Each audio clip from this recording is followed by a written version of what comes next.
il existe des centaines de langages de programmation. Toi, tu n'en as besoin que d'un seul pour commencer. Le problème, c'est que tout le monde te conseille le sien. Dans cette vidéo, les 4 qui comptent vraiment, qui les utilise, pour faire quoi et à la fin, une méthode simple pour choisir le tien, selon ton objectif. Pas d'avis de fanboy. Des faits. D'abord, on évacue la mauvaise question, quel est le meilleur langage? Elle n'a pas de réponse. C'est comme demander quel est le meilleur véhicule. Le meilleur pourquoi? Livrer un frigo? Un vélo? Non. Traverser Bruxelles à 8 heures? Le camion? Non plus. Un langage de programmation, c'est un outil. Chacun a été créé pour résoudre un problème précis. Donc la vraie question, c'est, toi, tu veux construire quoi? On va regarder 4 langages. Pas les 4 meilleurs, les 4 qui couvrent, à eux seuls, l'immense majorité de ce qui existe. Le web, le mobile, les jeux, l'intelligence artificielle, et les systèmes qui font tourner les banques. À la fin, tu sauras exactement lequel correspond à ton objectif. Python. Créé en 1991. Nommé d'après les Monty Python pas le serpent. Sa philosophie tient en une phrase, le code doit se lire comme de l'anglais. Regarde cette ligne. Même sans avoir jamais codé, tu devines ce qu'elle fait. Pas de symboles partout, pas de blabla technique obligatoire. Tu écris ce que tu veux dire. Qui l'utilise, concrètement? Instagram, une grande partie du back-end est écrite en Python. Netflix et Spotify, Python est largement utilisé pour leur traitement de données et leur système de recommandation.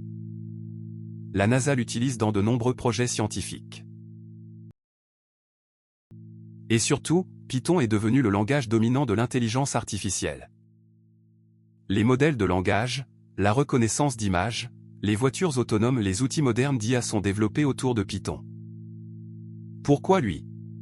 Parce que les chercheurs et les scientifiques ne sont pas des développeurs de métier. Il leur fallait un langage qui s'efface devant le problème. Python fait exactement ça. Son point faible, la vitesse d'exécution. Python est lent comparé aux autres de cette liste.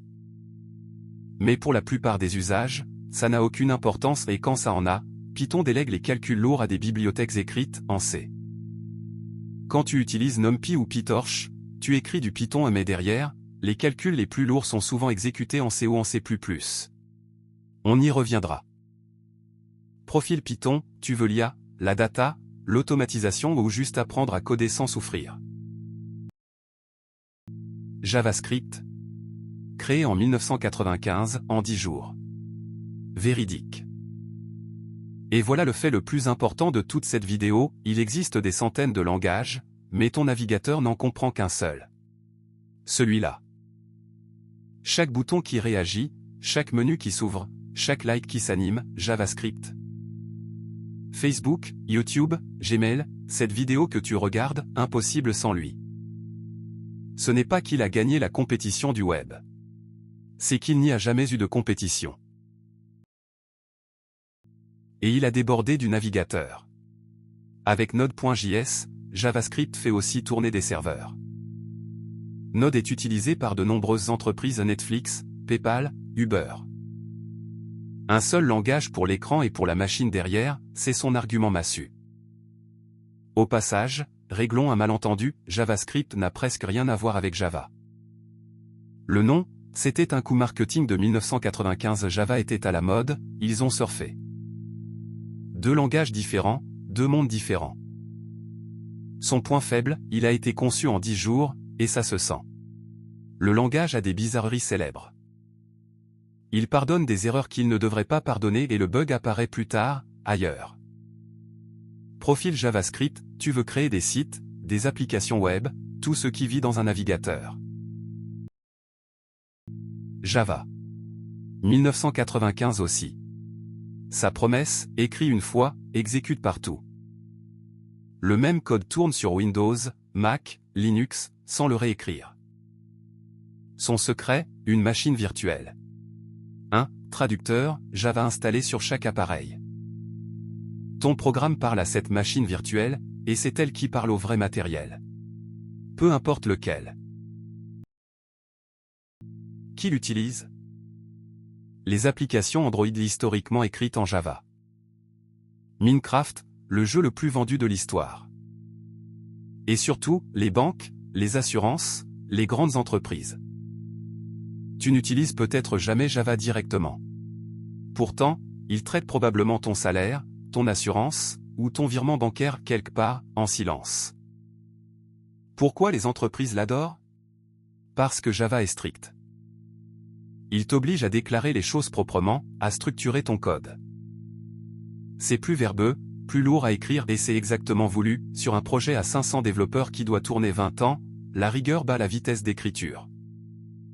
Java, c'est le diesel des langages, pas glamour, mais ça tourne depuis 30 ans, partout, et ça paie très bien. Profil Java, tu vises un emploi stable en entreprise, le développement Android, les gros systèmes. C++.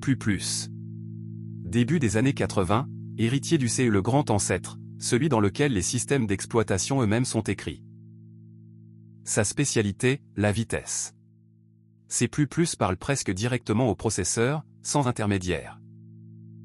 Pas de machine virtuelle comme Java. Pas de traducteur qui ralentit. Le code devient des instructions machines, point. Qui l'utilise? Fortnite et tous les jeux du moteur Unreal Engine. Photoshop. Chrome, une très grande partie du navigateur lui-même est écrite en C++. Windows en contient des millions de lignes. Et tu te souviens des bibliothèques rapides que Python utilise pour l'IA? Écrites en C et C++. La boucle est bouclée, même le langage, lent, repose sur le langage rapide. Le prix de cette vitesse, c'est un des langages les plus difficiles à maîtriser. Le développeur gère tout lui-même, y compris la mémoire, à la main. Une erreur de gestion mémoire, et le programme s'écroule ou pire, il continue en silence avec des données corrompues. Profil C++, tu veux les jeux vidéo, les moteurs, les logiciels de performance. Pas comme premier langage, comme deuxième. Récapitulons, et choisis selon ton objectif. Pas le mien, pas celui des commentaires. Le tien. Et d'abord, la règle qui enlève toute la pression, ton premier langage n'est pas un mariage. La quasi-totalité des développeurs en utilisent plusieurs. Le premier sert juste à apprendre à programmer. Donc respire, et choisis. Tu veux faire des sites et des applis web? JavaScript. Pas d'alternative sérieuse pour l'écran. Tu veux l'IA, la data, l'automatisation? Python. C'est là que tout se passe. Tu veux un emploi en entreprise, du solide, du salaire? Java et son cousin C#, même philosophie. Tu veux les jeux vidéo et la performance? C++. Mais commence par un autre, tu me remercieras. Tu ne sais pas encore? Python. Le plus court chemin entre toi et ton premier programme qui marche. Parce que voilà le vrai secret, celui qui rend le choix beaucoup moins dramatique. Les langages sont différents en surface et identiques en profondeur. Une variable en Python, en JavaScript, en Java, en C++, le même concept. Une boîte, une étiquette, une valeur. Une boucle, le même concept. Répète jusqu'à stop. Un algorithme, le même concept. Des étapes précises, dans un ordre précis. Ce qui change, c'est l'orthographe. Ce qui reste, c'est la pensée. Apprends les fondamentaux une fois, et chaque nouveau langage devient une question de semaines, pas d'années. C'est exactement pour ça que sur cette chaîne, on travaille les fondamentaux, les variables, les boucles, les algorithmes et en dessous de tout ça, le binaire, parce que peu importe le langage, la machine traite tout en binaire. Donc, choisis avec le tableau, commence cette semaine, et ne regarde pas en arrière. Le meilleur langage, c'est celui dans lequel tu écris ton premier vrai programme. Les fondamentaux, je les explique un par un dans mes vidéos, les variables, les boucles, l'hexadécimal, elles sont là. Et si tu veux la base de la base, comment la machine représente tout en 0 et en 1, c'est dans le binaire facile, le lien est en description. À la prochaine.